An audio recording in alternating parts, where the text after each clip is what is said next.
Hello everyone, welcome to lecture number 4 on our CSAT series on the quantitative part. In today's lecture we are going to talk about averages. So we will first discuss the concept of average. There is not much to discuss in terms of the concept, so we will directly switch to the past year questions starting from 2015 to 2020. So it's a very very important topic in terms of the number of questions which have been asked. So if you look from 2015 to 20, at least 10 questions have been asked overall in the CSAT part from this particular topic. So this is very important in terms of your coverage of the quantitative part. So without spending any more time in the importance of it, let's just jump onto the concept. So to begin with, first we would like to talk about what is average. So जब भी आप average की बात करते हो, average is going to be nothing but आप चीज़ों को combine करना चाह रहे हो. बहुत सारी चीज़ें हैं, scattered हैं, जैसे कि let's say you are studying in your class 10 maybe, okay. So you have different subjects. Let's say you have 5 subjects, okay. सो आपके 5 सब्जेक्ट्स हैं, डिफरेंट सब्जेक्ट्स हैं. आप ओवरऑल अपनी परफॉर्मेंस देखना चाहते हो कि how have you performed well. So one way could be आप लोगों को बोलो कि मुझे मैथ्स में इतने मार्क्स आए हैं, हिंदी में इतने मार्क्स आए हैं, इंग्लिश में इतने मार्क्स आए हैं. So that is a elaborate explanation of how well you have been doing in your class 12. But अगर आपको कोई पूछता है एक सिंगल वर्ड में, अगर आपको एक सिंगल सेंटेंस में, एक सिंगल नंबर में अगर आपको उसका आंसर देना है, so average is a very good measure. So average क्या हो रहा है कि आप अपने पूरे कलेक्शन को एक नंबर में समराइज कर रहे हो. सो अगर हमारे पास लेट्स से 5 सब्जेक्ट्स हैं, एक में हमने स्कोर किया 50 मार्क्स आउट ऑफ 100, एक में हमने स्कोर किया 70, एक में हमने स्कोर किया 80, एक में हमने स्कोर किया 90 and in the other one we scored let's say 100 marks. So अगर आप एवरेज या mean marks in your class 10 बताना चाहते हो, then what are you going to do? First you are going to add the total number of the total marks that you've got in these 5 subjects, and then you will just divide that whole sum of marks by the number of subjects that you have. So average क्या होता है? Average is nothing but sum of observations divided by number of observations. So यहाँ पे अगर हम इस case की बात करें कि I want to talk about how well have I performed in my class 10, तो मैं क्या चाहती हूँ कि आप ये सारे के सारे मार्क्स को सम करो. So what is the sum of the marks? 5 and 7 is 12 and 8 20 and 9 29 and then 10 is 39. So 390 is the total marks that you've scored out of how many marks? So each paper was of 100 marks, so you've scored 490 out of 500 marks, right? And आप average करना चाहते हो कि on an average अगर हर subject में आपको same number दे दिए जाएं तो आपके कितने मार्क्स होंगे. So number of observation here is 5. So इनको डिवाइड करके जो मार्क्स आएंगे मेरे, that is going to be my average marks in class 10. So what is it going to be? So 7 and 8. So the average marks that I've scored in my class 10 is 78. ठीक है. So यही basic concept है हमारा कि average किस तरीके से निकालते हैं. जो भी ऑब्जर्वेशंस दी हुई हैं, you just add all these observations and then you just divide by total number of observations that you have. ठीक है. सो एवरेज को मीन, अर्थमेटिक मीन, ये काफ़ी डिफरेंट नामों से बुलाया जाता है. So your questions are going to just use this particular concept.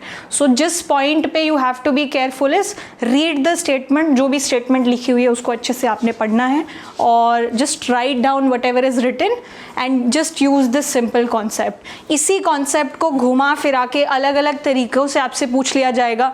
कभी आपको सम ऑफ ऑब्जर्वेशंस पूछा जाएगा, कभी बोलेंगे कि जो टोटल सम है उसमें से 20 मार्क्स ऐड करने हैं, 20 मार्क्स सब्ट्रैक्ट करने हैं, कभी बोलेंगे कि हर सब्जेक्ट में आपके 10 मार्क्स बढ़ गए हैं. So they will give you a bunch of situations, but the bottom line, the basic concept is just going to be this, that average is given by sum of observations divided by your number of observation, and the same thing we are going to use here also. ठीक है?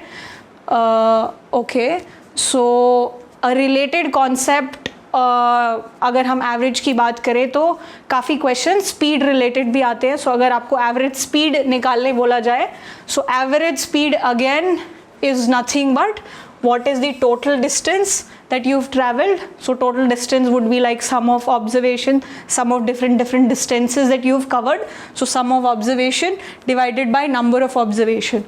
So यहाँ पे number of observation होगा कि total time आपने कितना लिया है उस पूरे के पूरे distance को cover करने के लिए. So if somebody asks you in some question that you have to find the average speed, so it's nothing but what is the total distance that you have covered divided by what is the total time that you have taken to cover that entire distance. That is going to be your average speed. So ये major concepts होंगे which we are going to use in terms of solving the past year questions. Very important topic. Mostly हर साल दो तीन questions आते ही हैं. So and it's not quite heavy in terms of concept also. So you should definitely prepare this particular topic. And without spending any more time, let's quickly just jump into the questions part. So I hope this concept is clear and we can move on. Okay, so starting from the first question, this particular question was asked in CSAT 2016. So हमारा फंडा हमेशा क्या रहेगा, हम लोग question में जो दिया है वो लिखेंगे और जो कॉन्सेप्ट हमें आता है, एक ही दो ही कॉन्सेप्ट्स आते हैं उनको भी लिखेंगे और क्या पूछा गया है उसको आंसर करेंगे. ठीक है?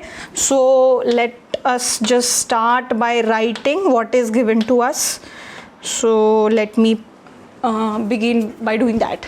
सो सबसे पहले क्या दिया हुआ है, the average monthly income of a person in a certain family of 5. So पहले तो बोला है कि number of people in the family are 5. ठीक है?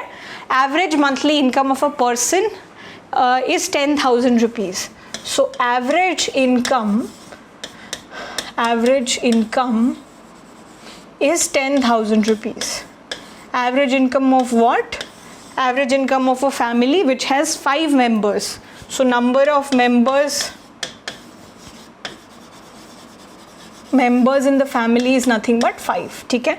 सो ये दो इन्फॉर्मेशन अभी तक हमें पता चली है. उसके बाद क्या बोला है, what will be the average monthly income of a person in the same family है, सेम 5 मेंबर्स हैं, बट अब नई मंथली एवरेज इनकम क्या होगी if the income of one person increased by. So very important distinction here, increased by. So एक term लिखी है bye और एक टर्म होती है टू. ठीक है? वी विल डिस्कस कि इनका डिफरेंस क्या है. सो हुआ क्या कि एक इंसान है इस फैमिली में जिसकी इनकम जो है it increased by 1,20,000 per year, and you have to answer कि average monthly income of a person क्या होगी इस फैमिली में. तो सबसे पहले जो इंक्रीज हुआ है दैट इज पर ईयर. सो अब यहाँ पे बहुत ही केयरफुली हमें देखना पड़ेगा कि इंक्रीज जो हुआ है वो पर ईयर हुआ है और मुझे किसकी बात करनी है, मंथली इनकम की बात करनी है. So if we are very quick, हमें बहुत जल्दी में क्वेश्चन सॉल्व करना है, so it is very likely कि हम ये पर ईयर और मंथली का डिस्टिंक्शन भूल जाएंगे. ठीक है? सो इंक्रीज जो हुई है, increase in income is by ₹1,20,000. ठीक है? एक इंसान की इनकम इतने अमाउंट से इंक्रीज हुई है ऑन अ ईयरली बेसिस. ठीक है? सो एक चीज़ और हमें याद दी हुई है that it has increased by. अब बाय और टू का मतलब क्या होता है? So they could have said increased to this much और they could have said increased by. So जब भी हमें बाय दिया हुआ है तो इसका मतलब है कि वी आर गिवन कि कितने से इंक्रीज या डिक्रीज हुआ है, what is the amount, additional amount. लेकिन अगर इंस्टेड ऑफ बाय अगर वो यहाँ पे टू लिखते तो इसका मतलब क्या होता कि आपकी इनकम जो भी थी पहले वहाँ से जाके it has increased to, it has increased to 1,20,000 rupees per year. तो वो अब आपकी इनकम हो गई है, नॉट द एडिशनल इंक्रीज और decrease. So please make a distinction between by and to. Read के यहाँ पे क्या दिया हुआ है, तो हमें बाई दिया हुआ है, तो मतलब हमारी इनकम जो है इंक्रीज हुई है. ठीक है. सो क्वेश्चन आई थिंक हमें समझ में आ गया है कि average income of a member of like 5 people की फैमिली है, उसमें एवरेज इनकम है 50. So what is the total income of that family. So हमें पता है कि average is nothing but sum of observation divided by number of observation. ठीक है. सो अगर मुझे sum of income of all the people in the family निकालना है तो वो मैं कैसे करूँगी. I will just do sum is equals to average multiplied by number of people in the family, right? So what is the total income of the family? Total income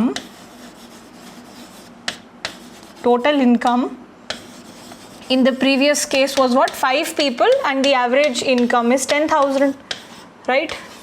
So total income in the family was 50,000, right?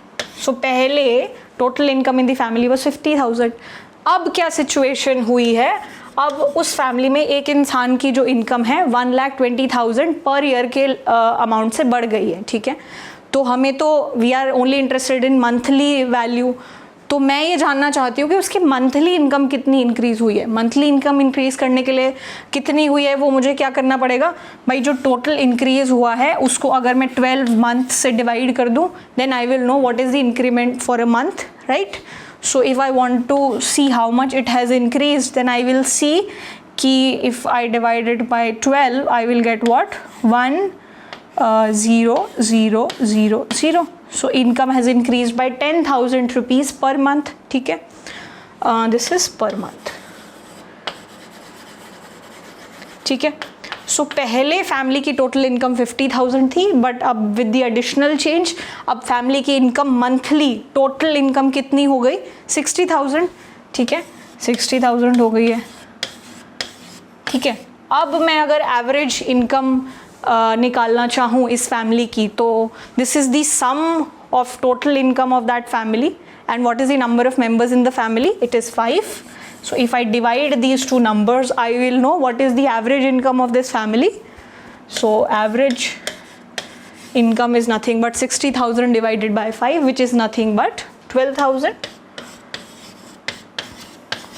So the new average monthly income of this family is 12,000. So पहले 10,000 थी, अब 2,000 extra additional. It has increased by 2,000. Or you can say the average monthly income has increased to 12,000 rupees. ठीक है. So which one? So this A option is the correct option here. So there were two things जिनको हमें mind में रखना था. एक तो this increase is per year and here we are talking about monthly. So इसको बहुत अच्छे से read करना था and we need to take care कि भाई यहाँ पे it has increased by not increased to. ठीक है. सो और हमारा कॉन्सेप्ट तो सेम ही यूज़ हुआ है कि average is nothing but sum of observation divided by number of observation. ठीक है. सो हमने उसी कॉन्सेप्ट को इधर ऊपर नीचे घुमाया और बस हमारी स्टेटमेंट्स को अच्छे से पढ़ा and that is how we solve this one. ठीक है. So conceptually it's not very heavy, you just need to be very clear in terms of what is asked. So question को बहुत अच्छे से पढ़ना है. ठीक है.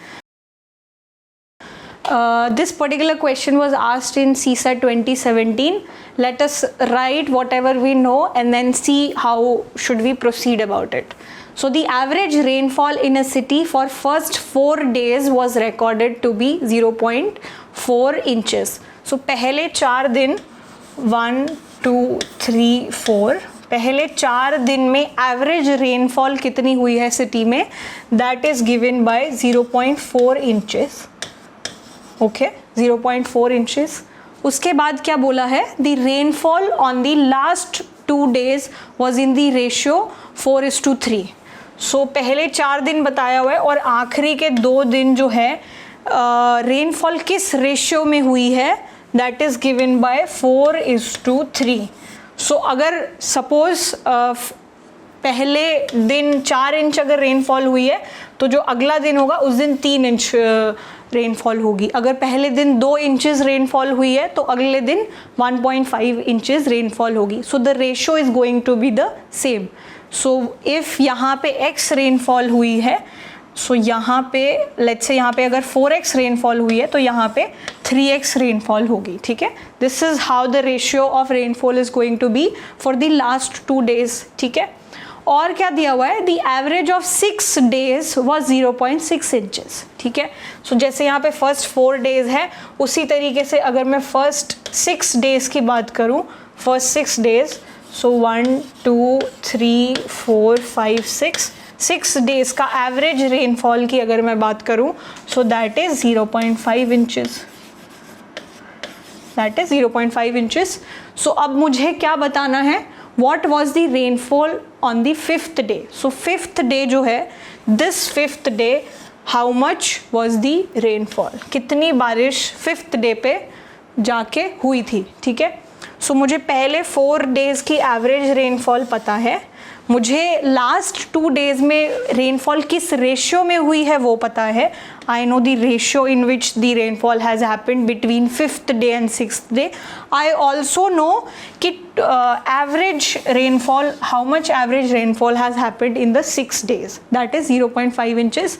सो आई हैव टू टेल कि 5वें दिन कितनी रेनफॉल हुई थी। ठीक है, सो अब मुझे क्या क्या दिया हुआ है, average rainfall for the first 4 days. So अगर मुझे average rainfall for first 4 days दी हुई है, can I calculate what is the total rainfall in the first 4 days? Can I do that? Yes, क्योंकि टोटल को मैं किस तरीके से निकालूंगी, total, so total rainfall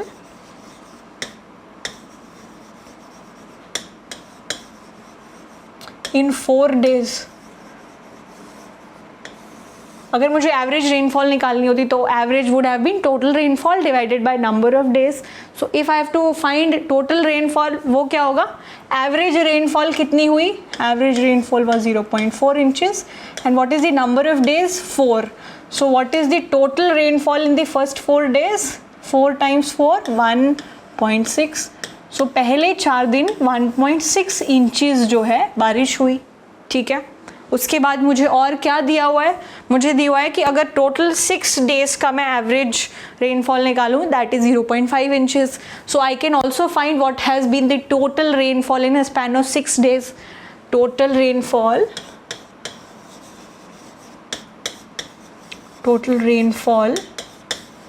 in 6 days, that is going to be nothing but हमारी ये 0.5 inches times what is the number of days. So so this is 0.5 times 6, this is nothing but 3 inches, 3 inches। ठीक है, सो पहले 6 दिन कितनी बारिश हुई, 3 inches. उसके पहले 4 दिन कितनी बारिश हुई, 1.6 inches. So if I have to calculate कि भाई जो आखिरी के 2 दिन थे, टोटल 5th और 6th day, 5th plus 6th day कितनी बारिश हुई, then what will that be, this 3 inches minus 1.6 inches, right, yes और नो। सो मेरी लास्ट 2 डेज जो रेनफॉल हुई दैट इज़ 1.4 इंचेस, यस और नो। सो आखिरी 2 दिन टोटल रेनफॉल जो थी 1.4 इंचेस हुई। अब मुझे पता है कि रेनफॉल जो आखिरी 2 दिन में हुई that was in the ratio of 4:3। सो अगर 5th day let's say 4x rainfall हुई तो आखिरी दिन जो है 3x रेनफॉल होगी। सो x is any common factor, 1 2 half, वो दोनों में कॉमन है और वो कैंसिल हो जाता है and hence the ratio that we have is 4:3। So total rainfall अगर आपको कैलकुलेट करनी है तो आप किस तरीके से निकालोगे, that is going to be 4x plus 3x। So total rainfall क्या होनी चाहिए, 1.4 inches, right. So 4x plus 3x is nothing but 7x, 7x equals to 1.4 and if I have to calculate what is x, x is nothing but 0.2। सो मुझे x जो common ratio था इनमें पता चल गया 0.2। सो अब मुझे 5th डे पे रेनफॉल बतानी है। 5th डे की rainfall is nothing but 4x, x की वैल्यू जो है 0.2 है, and we just have to multiply it by 4. So मेरी वैल्यू जो है वो क्या आ जाएगी, 4 times x. So 4 times x is nothing but 4 times 0.2 which is nothing but 0.8. So 0.8 inches. ठीक है, सो मेरी 5th डे पे जो रेनफॉल हुई है that is nothing but 0.8 inches. ठीक है, सो कॉन्सेप्ट हमने सिर्फ एवरेज का ही यूज़ किया है. अब इसमें ट्रिकी पार्ट क्या था कि इसमें रेशियो भी यूज़ हो रहा है, फिर इसमें मल्टीपल एवरेजेस हैं. सो मुझे जो रिक्वायर्ड इन्फॉर्मेशन है वो निकालने के लिए काफ़ी सारी प्लानिंग की ज़रूरत पड़ी कि भाई पहले 6 दिन का एवरेज दिया है, फिर 4 दिन का एवरेज दिया है, तो इनकी इस टाइम पे कितनी एवरेज कितनी टोटल रेनफॉल हुई वो मैं बता सकती हूँ. फिर मुझे 5th डे और 6th डे में जितनी रेनफॉल हुई है उसका रेशियो दिया हुआ है. सो ये सारी इन्फॉर्मेशन को कलेक्टिवली हमने यूज़ करके जो 0.8 इंचेस है वो आंसर निकाला है. ठीक है, so the conceptually it's just कि sum of observation divided by number of observation that is the average. अब इसको अलग अलग टर्म्स में काफ़ी अलग अलग तरीके से पूछा जा सकता है. ठीक है, and if you it's a very good way if you try and write things in a visual way तो आपको understanding के लिए भी थोड़ा easy होता है. ठीक है, so I hope this is clear and if such a question is asked in the paper you will be able to solve it. So let us move on to a different type of question or rather a different year. Okay, let's move on. So again this was also asked in CSET 2017. Again let's write क्या क्या दिया हुआ है and let's use our sweet little concept that we've studied which is the average. Suppose the average weight of 9 person is 50 kg. ठीक है, so 9 people are there, 9 persons दिए हुए हैं, उनका average weight is 50 kg. ठीक है, the average weight of first 5 person is 45 kg whereas the average weight of the last 5 person is 55 kg. सो 2 और information दी हुई है और फिर मुझसे पूछा है then the weight of the 5th person will be. ठीक है, सो मुझे 9 इंसान दिए हुए हैं, उनमें पहले 5 का एवरेज वेट और फिर आखिरी 5 का एवरेज वेट दिया हुआ है. सो मैं इसको विजुअली लिखती हूँ. क्या दिया हुआ है मुझे, आई हैव 9 पीपल 1 2 3 4 5 6 7 8 9. ठीक है, तो मेरे पास 9 लोग हैं, इनकी एवरेज वेट जो है, एवरेज वेट जो है इनका है 50 kgs. 50 kgs average weight of 9 people. So what is the total weight? 50 times 9, this is nothing but 450. So total weight of these 9 people is 450 kgs, right? फिर मुझे एडिशनल इन्फॉर्मेशन क्या दी है कि पहले 5 जो लोग हैं, पहले 5 लोग, सो 1 2 3 4 5, पहले 5 लोग जो हैं उनका एवरेज वेट मुझे दिया हुआ है 45 kg. 45 kg. ठीक है, पहले 5 लोगों का एवरेज वेट मुझे दिया हुआ है 45 kg. So this is average. ठीक है, और आखिरी के 5 लोगों का भी मुझे एवरेज वेट दिया हुआ है which is nothing but 55. So last 5 would be what, 6 तक होंगे और 5th जो पर्सन है वो भी इंक्लूडेड होगा. इनका जो एवरेज वेट है दैट इज़ 55 kg, राइट. तो मुझे 5th पर्सन जो है उसका वेट निकालना है. ठीक है, तो अब देखते हैं कि पहले 5, अब इसको किस तरीके से मैं करूं. मुझे पहले 5 लोगों का वेट बताया हुआ है एवरेज, आखिरी 5 लोगों का एवरेज वेट बताया, और इस टोटल सेट ऑफ 9 पीपल का एवरेज वेट है 50 kg और टोटल वेट अगर मैं निकालने जाऊं that is going to be 9 times 50 which is nothing but 450 kg. ठीक है, तो 450 kg जो है मैंने यहाँ पे लिख दिया 450 kg.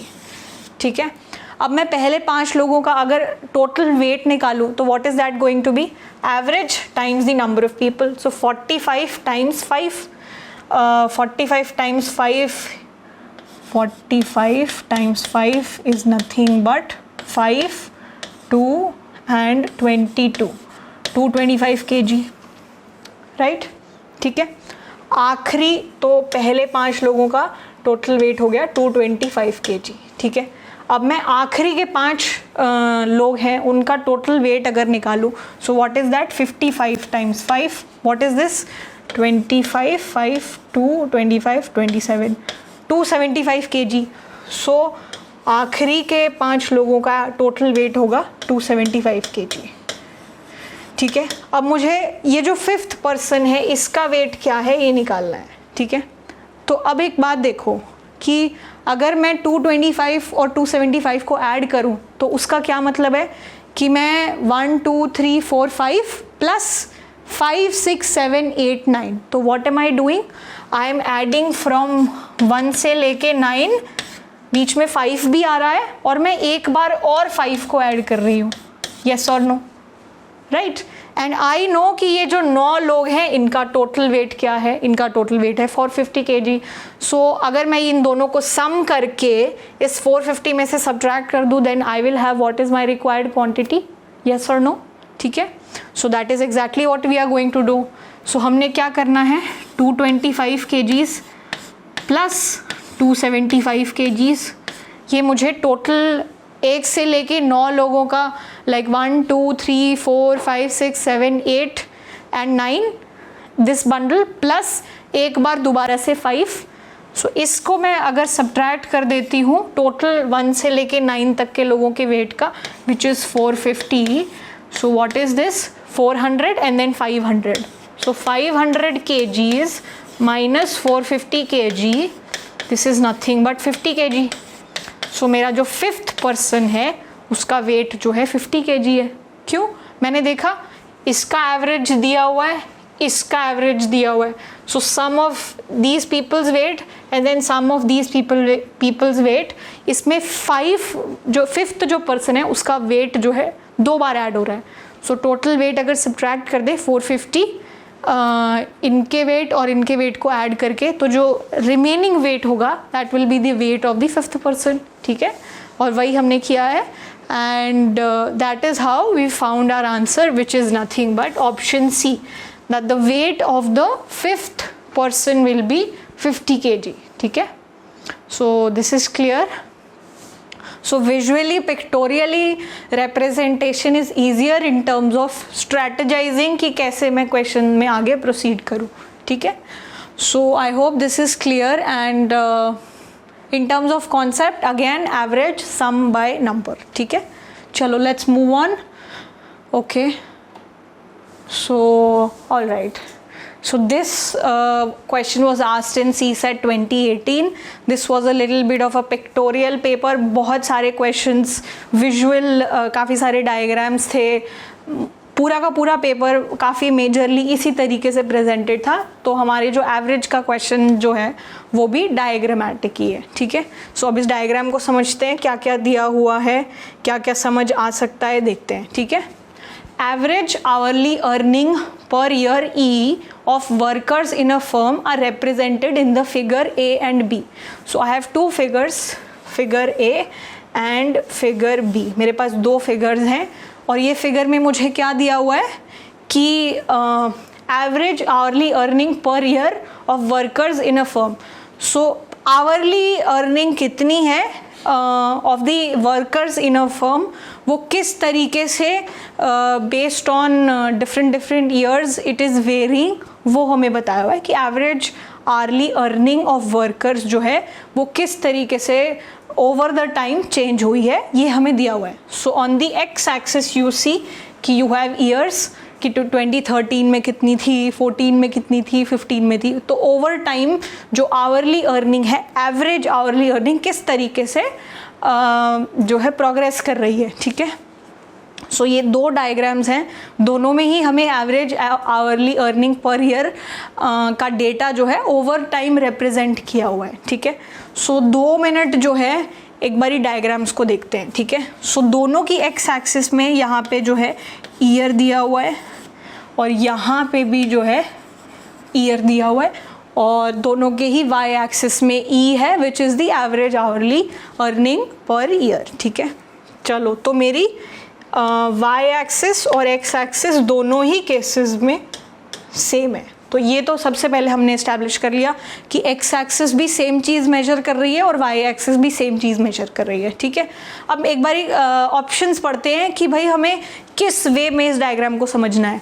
So value of E are different. तो क्वेश्चन क्या बोला है कि ये जो दो डायग्राम्स हैं इनमें क्या value of V E, are they different और are they coming from the same data. Ranges, the difference between maximum and minimum E is different, slope of the graph are the same और the rate of increase of E are different.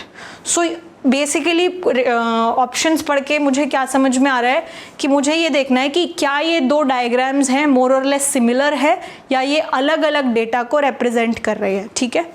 सो अगर मैं आपको बोलूँ कि 2013 में जो average early income थी, 14 में 15 में, दोनों डायग्राम्स में अगर सिमिलर आंसर है, so that is in a way saying कि भाई ये दोनों डायग्राम एग्जैक्टली जो है सिमिलर है। अब यहाँ पे डिसिमिलैरिटीज़ क्या हैं, सिमिलैरिटीज़ क्या हैं, एक बार ही उसको समझते हैं, ठीक है। सो इसकी जब आप एक्सिस देखोगे it is starting from 0 and इसकी जो स्टार्टिंग पॉइंट देखोगे इट इज़ स्टार्टिंग फ्रॉम 20। ये एक डिफरेंस है। अब 2013 में अगर मैं एवरेज आर्ली अर्निंग्स देखूँ 2013 में इट इज़ 20, 2013 में here also it is 20, so the number is exactly the same in both the diagrams। 14 में अगर मैं देखूँ 2014 में, तो यहाँ पे average hourly earning is this is 30, this is 25, right? So this particular number is 25, average hourly earning is 25। और मैं अगर इस डायग्राम में देखूँ तो यहाँ पे भी मेरी एवरेज आर्ली अर्निंग जो है वो 25 है। तो दूसरा पॉइंट भी दोनों डायग्राम का एग्जैक्टली सेम है। सिमिलरली अगर आप देखते जाओगे 2015 में भी 30, 2015 में 30, 2016 में 35, 2016 में 35, 2017 में 40 एंड 2017 में 40। तो point two point everything is exactly the same. बस डिफरेंस क्यों लग रहा है, क्योंकि यहाँ पे starting is from 0 and here the starting is from 20। अब एक मिनट के लिए इमेजिन करो कि अगर मेरा डायग्राम यहाँ से स्टार्ट हो रहा होता और 2013, 14, 15, 17, 18 सब यहीं से होते, so both these diagrams would have been exactly the same. This is in terms of saying कि भाई ये डायग्राम जो है दोनों के दोनों सेम ही चीज़ को रिप्रेजेंट कर रहे हैं, ठीक है। सो अब एक बारी ऑप्शंस को देखते हैं। The value of E are different, so are the value of E different? No, because हर एक ईयर में जो ई वैल्यू यहाँ पे है corresponding to that year, same E value यहाँ पे भी है, right. So this is not right. दूसरा ऑप्शन क्या है? Ranges, the difference between the maximum and minimum of E is different. So ये नंबर्स एग्जैक्टली सेम है। मिनिमम वेज, मिनिमम अर्निंग जो है 20 है, मैक्सिमम अर्निंग जो है 40 है, and same is the case here, minimum is 20 and maximum is 40। So range is also exactly the same, so it is not different। अब तीसरा option जो है वो कहता है slope of the graphs are the same। So slope क्या होता है? What is the angle that we are making? So what is this angle with this horizontal axis? So what is this angle? So ये angle जो है tan theta of this, tan theta of this, ये जो angle है, अगर ये जो line दी हुई है ये एक हॉरिजॉन्टल लाइन के साथ कितना एंगल बना रही है, उसका जो tan थीटा होता है दैट इज़ द स्लोप। तो ये हॉरिजॉन्टल लाइन के साथ जो एंगल बना रही है tan theta of this value, both are exactly the same because slope exactly same है। सो यहाँ पे स्लोप भी सेम है। So this is, I mean, since we know this is yellow highlighted, so this is true, but you can see diagrammatically also कि दोनों का slope same है, ठीक है। although one is starting, ऐसा हो रहा है कि एक डायग्राम यहाँ से शुरू हो रहा है, ठीक है, और एक डायग्राम जो है यहाँ से शुरू हो रहा है, बट दोनों का slope जो है सेम है। They are parallel lines but their slope is the same, ठीक है। सो स्लोप सेम है। चौथा ऑप्शन क्या है? Rate of increase of E are different. So over the time E कितना कितना चेंज हो रहा है उसका रेट अलग है भाई, लेकिन जब नंबर्स एग्जैक्टली सेम है, अब हर साल वैल्यू जो है 5 अमाउंट से इंक्रीज हो रही है, right. So it is the same here also and here also. So there is no point of the rate of increase of E being different because these are exactly the same numbers, ठीक है।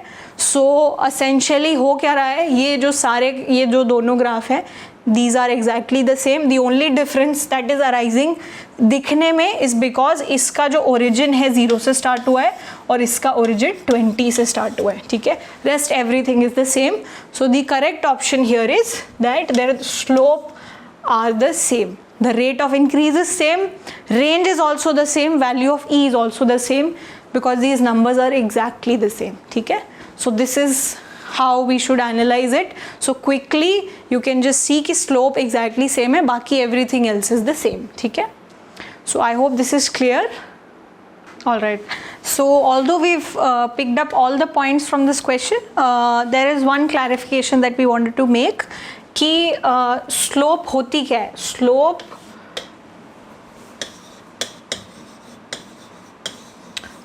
को अगर आप simple terms में समझना चाहो तो slope क्या होती है, the rate of change of this Y quantity as this X is changing. So जैसे जैसे ईयर आगे बढ़ रहा है किस रेट से आपकी आर्ली अर्निंग जो है चेंज हो रही है, ठीक है. एंड यहाँ पे हमने बोला कि slope of both these graphs are the same. ये क्यों बोला, क्योंकि ये असेंशियली सेम ही पॉइंट्स हैं. सो जैसे जैसे ईयर बढ़ रहा है जिस रेट से मेरा वाई जो है चेंज हो रहा है, बिकॉज वो दोनों के दोनों पॉइंट्स सिमिलर हैं, this rate of change of Y is the same. किस गति से, किस स्पीड से वो आगे इंक्रीज या डिक्रीज हो रहा है, this is same. That is why the slope is same. एक दूसरा तरीका है जिससे आप स्लोप को समझ सकते हो कि जब आप अपनी कोई भी हॉरिजॉन्टल एक्सिस से जो डायग्राम आपको दिया हुआ है उन दोनों के बीच का अगर आप एंगल देखते हो, how much is the tilt, अगर आप इन दोनों का एंगल देखते हो, अगर दो लाइंस का एंगल जो है सेम है that means their slope is same, ठीक है. So even if you are not able to understand what is this tan theta, you can entirely ignore that. या तो आप रेट ऑफ चेंज के तरीके से समझ सकते हो या फिर यू कैन थिंक कि अगर this angle between horizontal line and the line of your curve that you have, अगर इन दोनों के बीच का एंगल सेम है तो इन दोनों का जो है स्लोप सेम है. और यहाँ पे हम लोग देख रहे हैं कि एंगल जो है एग्जैक्टली सेम है बिकॉज सिर्फ यहाँ पे हमने 0 से स्टार्ट किया, यहाँ से 20. और अगर इसको ऊपर लेके आते हैं, एक हॉरिजॉन्टल लाइन, एक स्ट्रेट लाइन जो कि फ्लैट है वो ड्रॉ करें, तो दोनों के बीच का जो एंगल है वो सेम है एग्जैक्टली. सो उनके बीच की स्लोप जो है एग्जैक्टली सेम है. So there are different variation, different ways in which you can understand slope, ठीक है. So using that we can say कि भाई स्लोप जो है दोनों के दोनों ग्राफ्स का सेम है, ठीक है. And hence C is the option, ठीक है. So sometimes you could have pictorial questions as well from this particular topic, but the basics remain the same, ठीक है. चलो, let us move on to the next question. I hope this was clear. Okay. All right. So this was asked in CSAT 2019. Let us try and see what is given. So the average marks of 100 students are given to be 40. It was found later that the marks of one student were 53 which were misread as 83, ठीक है. The corrected mean marks are, तो आपको क्या दिया हुआ है कि you had 100 students, ठीक है, 100 students थे हमारे पास और उनके एवरेज मार्क्स जो है 40 है. 40 marks is the average. So this is the average marks of 100 students that we have, ठीक है. उसके बाद क्या बोला है, it was found later that the marks of one student were 53 which were misread as 83, ठीक है. So अब ये जो 100 बच्चे हैं उसमें से एक बच्चा था, उसकी कॉपी चेक करते टाइम सर ने या मैम ने कुछ गलती कर दी और उसको 83 पढ़ लिया, बट जबकि वो एक्चुअली जो थे 53 थे. शायद मैम को जो है मायोपिया की प्रॉब्लम थी या फिर हाइपरमेट्रोपिया की प्रॉब्लम थी और मैम ने चश्मा हटाया हुआ था और फिर मैम कॉपी चेक कर रही थी. तो सिचुएशन क्या थी, marks of one of the student वर 53. सो 53 क्या थे, एक्चुअल मार्क्स थे, एक्चुअली में 53 थे जिनको पढ़ लिया गया 83. तो ज़्यादा पढ़ लिया गया जबकि एक्चुअल में 53 थे, ठीक है। तो अब आपसे बोला गया है the corrected mean marks are, so ये जो गलत पढ़ने के बाद जो एवरेज थी वो हमें दिया हुआ है 40 मार्क्स। अब हमसे ये पूछ रहे हैं कि चलो कुछ आपने मिस्टेक कर ली मैम ने या सर ने पढ़ने में, चलो बाद में हमें पता चला, फिर हमने करेक्ट किया। अब दे आर आस्किंग कि करेक्टेड मीन मार्क्स जो है क्या है, ठीक है। चलो तो मतलब although we will solve it, but देखो पहले जो मार्क्स अज्यूम किए गए थे वो 83 थे, बट अब हमें पता है एक्चुअल मार्क्स वर लेसर देन 83, दे वर 53।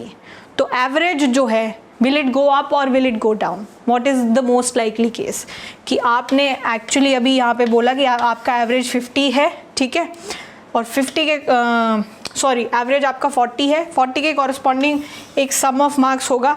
अब आप बोल रहे हो कि एक्चुअल मार्क्स जो थे थोड़े से कम हैं देन दिस पर्टिकुलर नंबर, सो आपका जो एवरेज नंबर आना चाहिए should it be higher or should it be lower?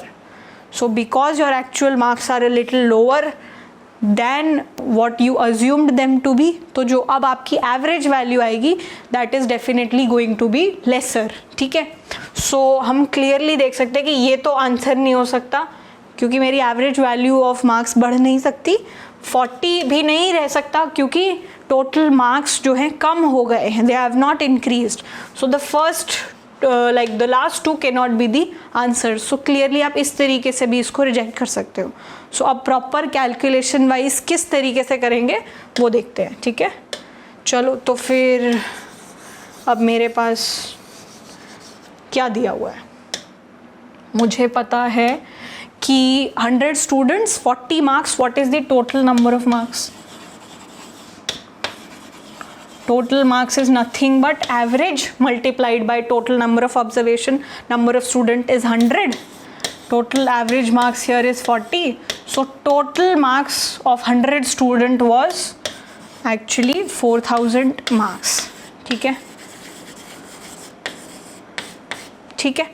अब सर ने जो है एक बच्चे के मार्क्स 83 मान लिए थे जबकि वो थे 53। तो टोटल मार्क्स अगर 4000 है तो हमें एक्चुअली इसमें से 30 मार्क्स जो है हटाने पड़ेंगे क्योंकि हमने एक बच्चे को 30 मार्क्स एक्स्ट्रा दे रखे थे, राइट। सो मेरे जो एक्चुअल टोटल मार्क्स हैं, एक्चुअल टोटल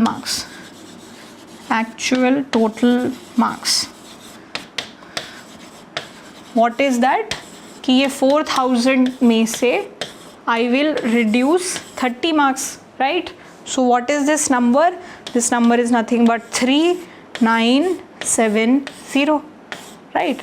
सो अब मुझे तो एवरेज निकालना है, average is nothing but sum of total marks divided by total number of students. So total marks is what? 3970. What is the total number of students? 100. If I divide them, what do I get? I will get 3970 divided by 100. So this is nothing but 39.7, right? This is actually making sense logically also that my average number of marks should fall down because the actual total marks have reduced because I gave a student more marks than I should have given, ठीक है। So the answer here is part B which is 39.7, ठीक है। So concept logically the same, single thing, वो सिर्फ single formula को हम लोग बार बार use कर रहे हैं in different situations, ठीक है। So I hope this is clear. Let us move ahead. Chalo. Okay. All right. Okay. Again, this question was asked in CSET 2019. So आप देख रहे होगे कि more or less एक दो ये पैटर्न रहा है कि हर साल ही दो क्वेश्चंस जो है आपसे पूछे जा रहे हैं, ठीक है। So that ways it's an important topic. चलो. A family has 2 children along with their parents. The average of the weights of the children and their mother is 50 kg. The average of the weights of children and their father is 52 kg. And if the weight of the father is 60 kg, then what is the weight of the mother? ठीक है। चलो एक family है 4 लोगों की जिसमें 2 बच्चे हैं और एक मदर है एक फादर है, ठीक है। सो 2 तो छोटे बच्चे हैं और एक मदर है और एक फादर है, तो ये 4 लोगों की हमारी फैमिली है, ठीक है। Okay, average of the weight of children and there mother, ठीक है। तो ये 2 बच्चे और उनकी मदर, इनका एवरेज वेट जो है 50 kg है, ठीक है। और average weight of the children and their father is 52 kg, ठीक है। तो क्या क्या दिया हुआ है कि फादर एंड जो किड्स हैं उनका एवरेज वेट जो है 52 kg है, ठीक है। और इनका एवरेज वेट जो है 52 kg है, ठीक है। Wait of the father is 60 kg, father का वेट जो है 60 kg है। तो अब आप ये बताओ कि मदर का वेट जो है कितना होना चाहिए, मदर का वेट जो है कितना है, ये हमसे क्वेश्चन पूछा गया है, ठीक है। तो again same concept getting repeated again and again, ठीक है। चलो, the average of the weight of, अब देखो ये 2 बच्चे हैं, इनका वेट इसमें भी एडेड है और इन दोनों बच्चों का वेट इसमें भी एडेड है, ठीक है। तो इट इज़ लाइक क्या कर रहे हैं हम लोग, so total weight of these 3 people is what 50 kg, and because these are 3 people, so what is the total weight of 2 children and mother? 150 kg, right, ठीक है। what is the total weight of 2 children and father? इनका average weight 52 kg है और ये 3 लोग हैं, सो what is the total weight of 2 kids and father? This is nothing but 156 kg, ठीक है।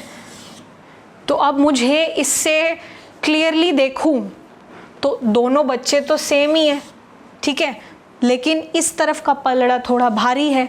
अब यहाँ पे सिर्फ एडिशनल चीज़ क्या है कि यहाँ पे सिर्फ पापा आ गए हैं, तो अगर आप पापा को देखो कि ये वाली साइड 6 किलो भारी है, तो ये 6 किलो एक्स्ट्रा वज़न किसका होगा? पापा का ही होगा, राइट। तो अगर आप एक तो क्लियरली डायरेक्टली कैसे कर सकते हो, because father is 60 kg and father is 6 kg heavier than this side, so पापा should be 6 kg heavier than the mother, ठीक है। सो 50 kgs में से जब आप 6 kgs रिमूव करते हो then what do you get? 54 kgs। So 54 kgs is the weight of the mother. So ये तो हो गया इंट्यूटिव तरीका कि आप देख रहे हो कि this side is 150 kg, this side is 156 kg। अब यहाँ पे बच्चे बिकॉज सेम है, so the difference between the weight of mother and father should be 6 kgs, right. और पापा 60 kgs के हैं and this side is heavier, so पापा इज़ हैवियर देन मॉम, ठीक है, और 6 kgs हैवियर है। पापा का वेट हमें पता है 60 kg है, तो मदर का वेट जो है 6 kg उनसे कम हो जाएगा, which is 54 kg। So this is a intuitive way जिससे आप इसको कर सकते हो, बट हमारा जो लॉन्ग फॉर्म मेथड है वो जिंदाबाद है, वो हमेशा रहेगा ही रहेगा। अगर आपको इस तरीके से इसको सॉल्व नहीं करना है तो आप दूसरे तरीके से भी सॉल्व कर सकते हो। So although we know that the answer here is 54 kg। अब इसको अगर normally without thinking about all this अगर मुझे सॉल्व करना है तो मैं क्या करूँगी? I will simply try and do things in XYZ, ठीक है। चलो, सो 2 kids, 2 kids की जगह हम लोग क्या लिख सकते हैं?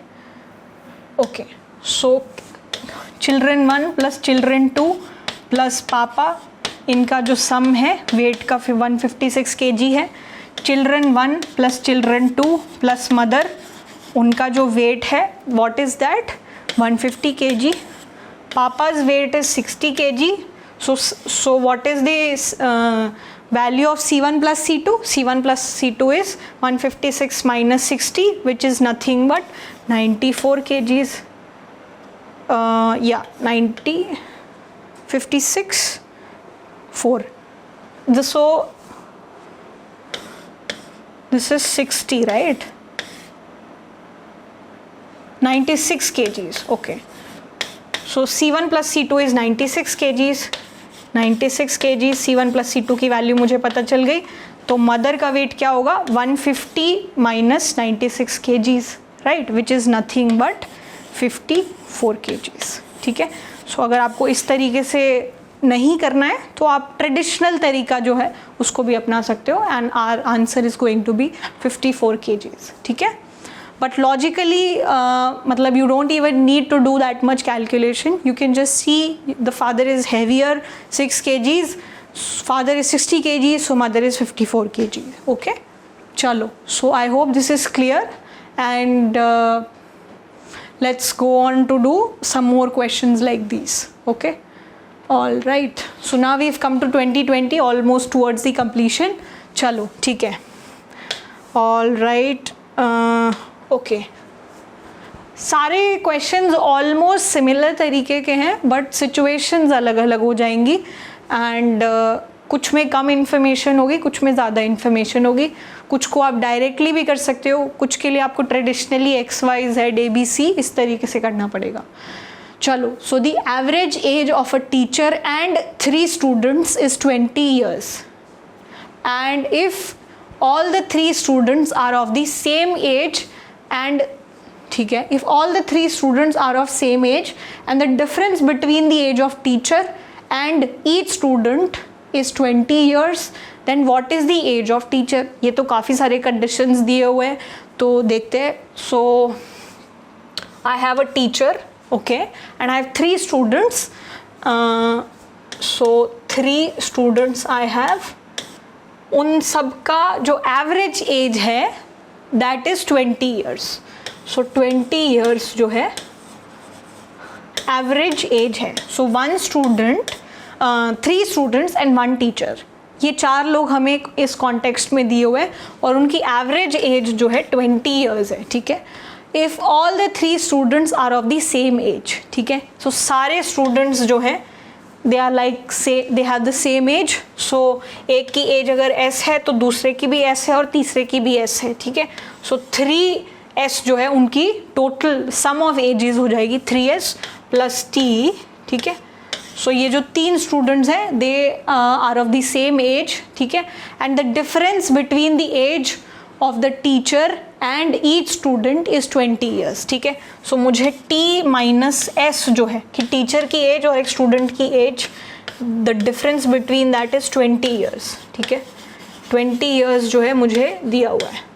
That T minus S, T is the age of teacher, S is the age of student, T minus S is 20 years, and this is age of teacher plus 3 times age of student. So अगर मुझे T plus 3S निकालना हो, what is that?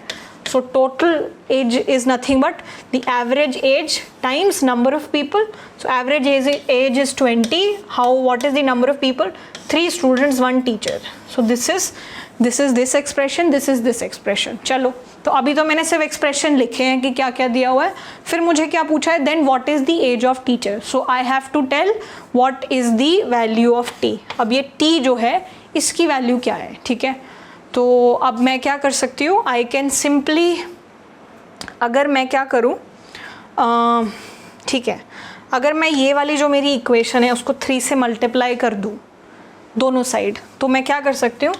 3T minus 3S equals to 60. Yes और no? I can do that. और मेरी ऊपर वाली जो इक्वेशन है, सो मेरे पास क्या क्या इक्वेशंस है मैं एक बार अच्छे से लिख देती हूँ. सो मेरे पास एक इक्वेशन है T plus 3S equals to 80. So this is 20 times 4. ये हमने एवरेज से निकाला, एवरेज एज 20 थी, 4 लोग थे, so sum of age was 80. और मुझे और क्या दिया हुआ है? 3T minus 3S equals to 60 equals to 60, ठीक है. अब मैं क्या कर सकती हूँ? अगर मैं इन दोनों इक्वेशंस को ऐड कर दूँ तो आप क्या करोगे? लेफ्ट हैंड साइड को पूरी को ऐड कर लोगे और राइट हैंड साइड जो है उसको भी पूरी को ऐड कर लोगे. सो इन दोनों को जब आप ऐड करोगे तो आपके पास क्या आएगा? T plus 3T 4T, and यहाँ पे 3S positive plus negative 3S, इन दोनों को जब आप ऐड करोगे तो क्या हो जाएगा? 0. So this 4T is nothing but 80 plus 60. What is 80 plus 60? इन दोनों को जब आप ऐड करोगे then this is nothing but 140, right. So जो T है which is the age of teacher which is nothing but 140 divided by 4. ठीक है. So this is nothing but 35. So the age of teacher is 35. ठीक है. अब age of teacher is 35 and the age of students is 15. ठीक है, क्योंकि तभी इनके बीच का जो डिफरेंस है 20 होगा. ठीक है. So the age of teacher is 35. तो मुझे 2 इक्वेशंस मिल गई, उन दोनों इक्वेशंस को मैंने सॉल्व कर लिया. ठीक है.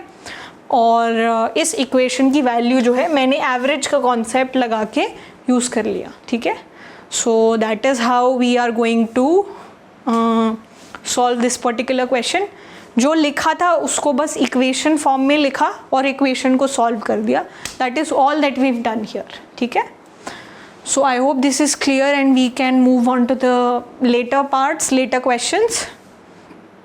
Okay, all right. So, okay. In a class, again this was also asked in 2020, there is a class and in a class there are 3 groups A, B and C. If one student from group A and 2 students from group B are shifted to group C, then what happens to the average weight of the students of the class? चलो इस question को मैं पहले represent करती हूँ और फिर हम लोग जो है उसका आंसर देखेंगे. तो मेरे पास एक क्लास है. This is a class that I have. ठीक है. In a class there are 3 groups. अब 3 ग्रुप्स है मेरे पास ग्रुप्स है A, B and C. Group मतलब ग्रुप ऑफ स्टूडेंट्स है यहाँ पे. ठीक है. सो मेरे पास एक ग्रुप है और दूसरा ग्रुप है और तीसरा ग्रुप है. बच्चों में लड़ाई बहुत हो रही है और बच्चों ने अपने अलग अलग ग्रुप बना लिए हैं. ग्रुप A, ग्रुप B और ग्रुप C. ठीक है. If one student from group A and 2 students from group B are shifted to group C. अब यहाँ से एक बच्चा जो है group one student from group A are shifted to group C. Okay, so this is not what has happened.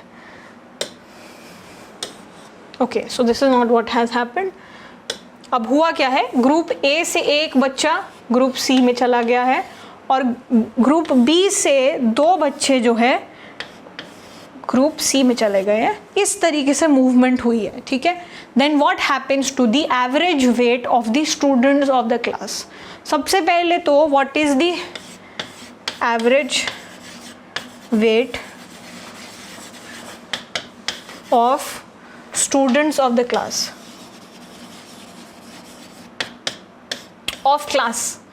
kindly note that they are asking about the average weight of students of the class and not the group.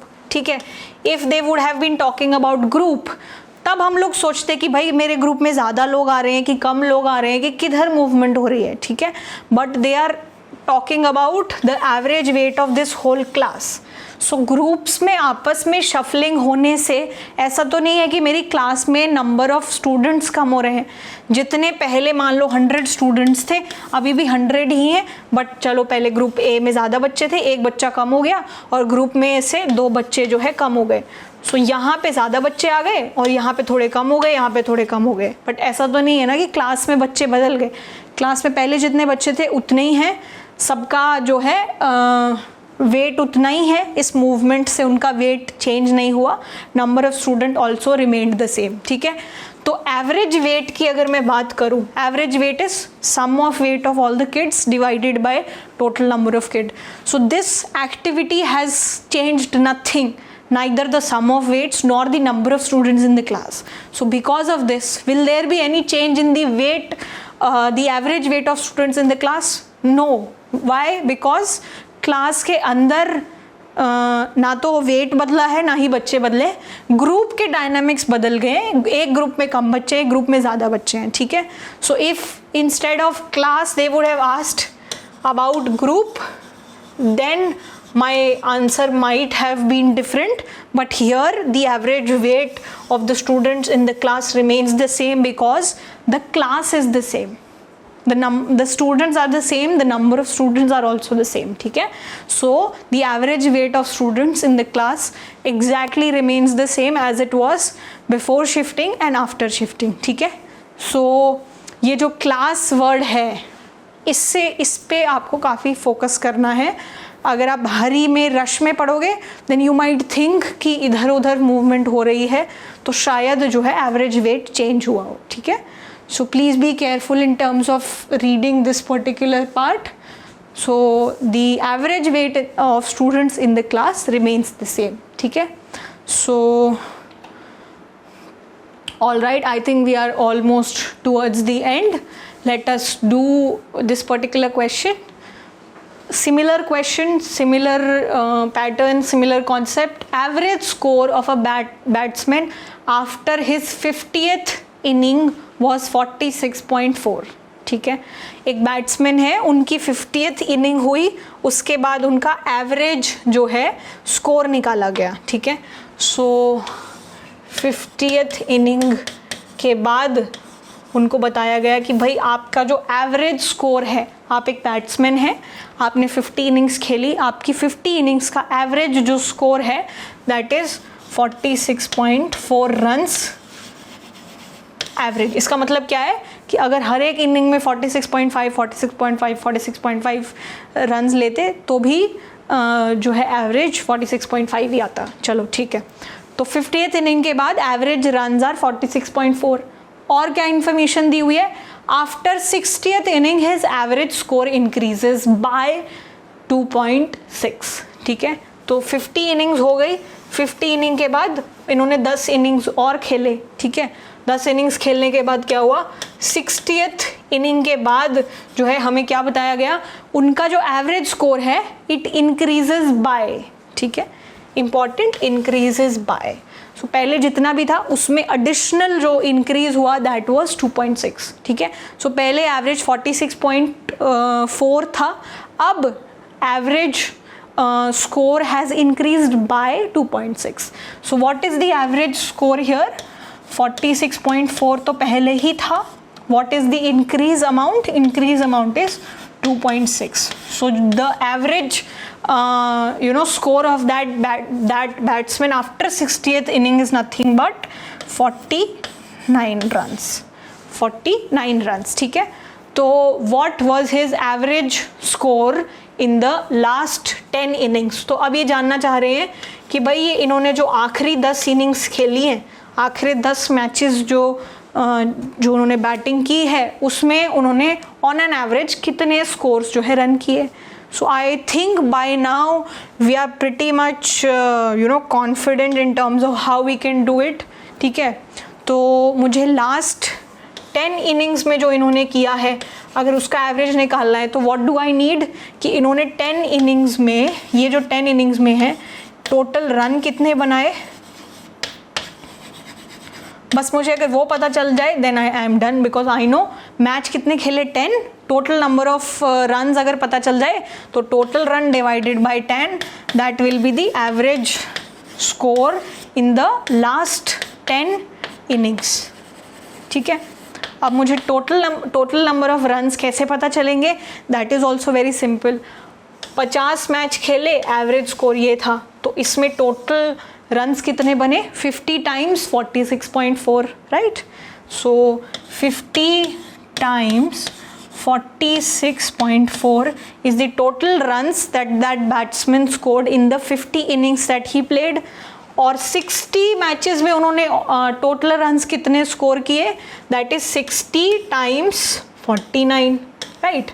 तो जब मैं इस number को और इस number को subtract करूँगी तो मुझे total run that he scored in this gap of 10 innings वो मुझे पता चल जाएगा, और फिर I can simply divided by 10 and get the answer, ठीक है।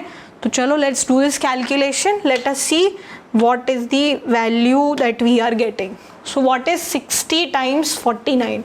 So 0, 9, 6, 54, 5, 24 and 5, 29. So 2940 रन्स उन्होंने स्कोर किए 60 मैचेस में, ठीक है। अब 50 मैचेस में उन्होंने कितने स्कोर किए, सो उसके लिए I will multiply these two numbers. अब ये क्या होगा, 5 times 464, so this is nothing but 0, 2,